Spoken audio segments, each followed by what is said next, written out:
30 মে শনিবার। দেখে নিন আজকের বাছাই করা সব গুরুত্বপূর্ণ খবর। শুরুতেই হেডলাইন্স। বাংলাদেশিরা জনগণনার ভয়ে পালাচ্ছে।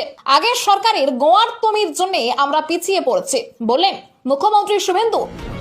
অনুব্রত মণ্ডলের সমস্ত নিরাপত্তা প্রত্যাহার, শুরু বেসরকারি নিরাপত্তা রক্ষীর খোঁজ। বিধানসভা ভোটের পর আজ থেকে রাজনৈতিক কর্মসূচি শুরু অভিষেকের। দেখতে যাচ্ছেন দলের আক্রান্ত কর্মীদের। এবছর কলকাতায় যোগ দিবসের মূল অনুষ্ঠান, উপস্থিত থাকবেন কি মোদী? হিন্দুদের চ্যালেঞ্জ করে যশোরে রামকৃষ্ণ মিশনের সামনে বেলাগাম গো হত্যা। পে কমিশন নাকি ডিএ, কোনটা আগে? রাজ্য সরকারি কর্মীদের জন্য শীঘ্রই আসতে পারে বড়সড় সুখবর।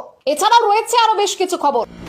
বাংলা পলিটিক্সের সমস্ত খবর প্রতিদিন সকালে দেখতে সাবস্ক্রাইব করুন আমাদের বি পলিটিক্স চ্যানেলটি। আর একটা লাইক করার অনুরোধ রইল। আপনার একটা লাইক আমাদের কাজ করার উৎসাহ অনেকটাই বাড়িয়ে দেয়। এবার আসছে বিস্তারিত সংবাদে।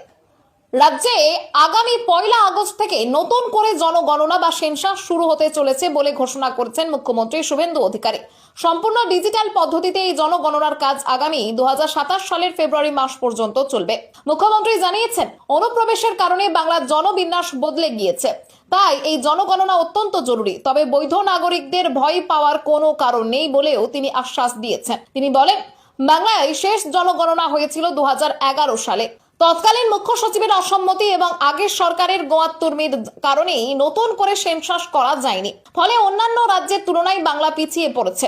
আগামী 1 থেকে 15 আগস্ট পর্যন্ত সাধারণ মানুষ সেলফ এনুমেরেশনের মাধ্যমে নিজেরাই তথ্য নথিভুক্ত করতে পারবেন। জনসাধারণের সুবিধার জন্য চালু করা হচ্ছে বিশেষ হেল্পলাইন নম্বর। পাশাপাশি সরকারি ওয়েবসাইটে নজর রাখার পরামর্শ দেওয়া হয়েছে।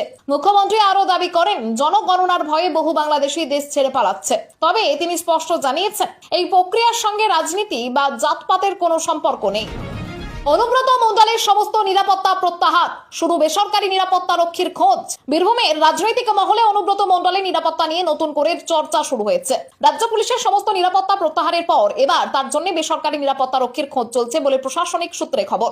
একসময়ের প্রভাবশালী তৃণমূল নেতা তথা তৃণমূল জেলার কোর কমিটির আহ্বায়ক অনুব্রত মণ্ডলের নিরাপত্তা গত কয়েক মাস ধরেই ধাপে ধাপে কমানো হচ্ছিল।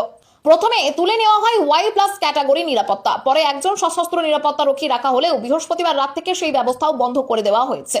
সূত্রের খবর, বর্তমানে ব্যক্তিগত উদ্যোগে বেসরকারি নিরাপত্তা রক্ষী নিয়োগের সম্ভাবনা খতিয়ে দেখা হচ্ছে এবং কয়েকটি সংস্থার সঙ্গে যোগাযোগও করা হয়েছে। এর আগেও রাজনৈতিক পালা বদলের পর অনুব্রত মণ্ডল, কাজল শেখ ও চন্দ্রনাথ সিনহার নিরাপত্তায় বড় কাটছাঁট করা হয়েছিল।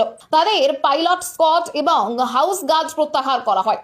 তবে অনুব্রত মণ্ডলের ক্ষেত্রে সম্পূর্ণ নিরাপত্তা প্রত্যাহারের সিদ্ধান্ত নতুন করে রাজনৈতিক এবং প্রশাসনিক মহলে জল্পনা বাড়িয়েছে। বিধানসভা ভোটের পর আজ থেকে রাজনৈতিক কর্মসূচি শুরু অভিষেকের। দেখতে যাচ্ছেন দলের আক্রান্ত কর্মীদের। বিধানসভা